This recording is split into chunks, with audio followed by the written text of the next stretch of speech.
योग का इतिहास। योग की सभी बातों का वेद और पुराणों में उल्लेख मिलता है। वेद को संसार की प्रथम पुस्तक माना जाता है, जिसका उत्पत्ति काल लगभग 10,000 वर्ष पूर्व का माना जाता है।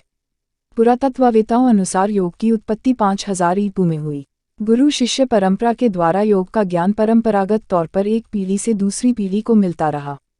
भारतीय योग जानकारों के अनुसार योग की उत्पत्ति भारत में लगभग 5000 वर्ष से भी अधिक समय पहले हुई थी। योग की सबसे आश्चर्यजनक खोज 1920 के शुरुआत में हुई।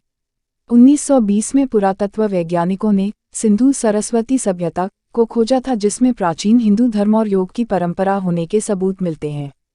सिंधु घाटी सभ्यता को 3300-1700 BCE पुराना माना जाता है। योग क्या है और ये कब आया?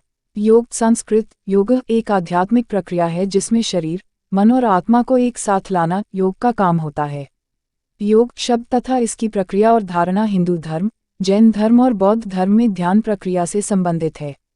योग शब्द भारत से बौद्ध पंथ के साथ चीन, जापान, तिब्बत, दक्षिण पूर्व एशिया और श्रीलंका में भी फैल गया है और इस समय सारे सभ्य में लोग इससे परिचित हैं।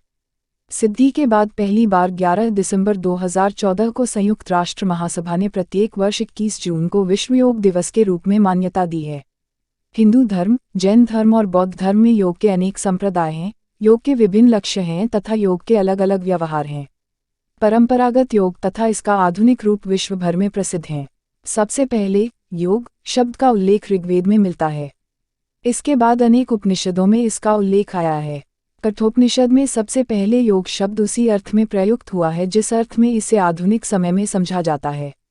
माना जाता है कि कठोपनिषद की रचना ईसा पूर्व 5वीं और 3री शताब्दी ईसा पूर्व के बीच के कालखंड में हुई थी।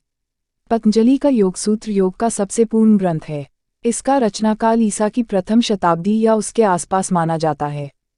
हठ योग के ग्रंथ 9वीं से लेकर 11वीं शताब्दी में रचे जाने लगे थे। इनका विकास तंत्र से हुआ। पश्चिमी जगत में योग को हठयोग के आधुनिक रूप में लिया जाता है, जिसमें शारीरिक फिटनेस, तनाव शैथिल्य तथा विश्रांति रिलैक्सेशन की तकनीकों की प्रधानता है। ये तकनीकें मुख्यतः आसनों पर आधारित हैं, जबकि परंपरागत योग का केंद्र बिंदु ध्यान है और वह सांसारिक लगावों से छुटकारा दिलाने का प्रयास करता है। पश्चिमी जगत में आधुनिक योग का प्रचार प्रसार भारत से उन देशों में गए गुरुओं ने किया जो प्रायः स्वामी विवेकानंद की पश्चिमी जगत में प्रसिद्धि के बाद वहां गए थे।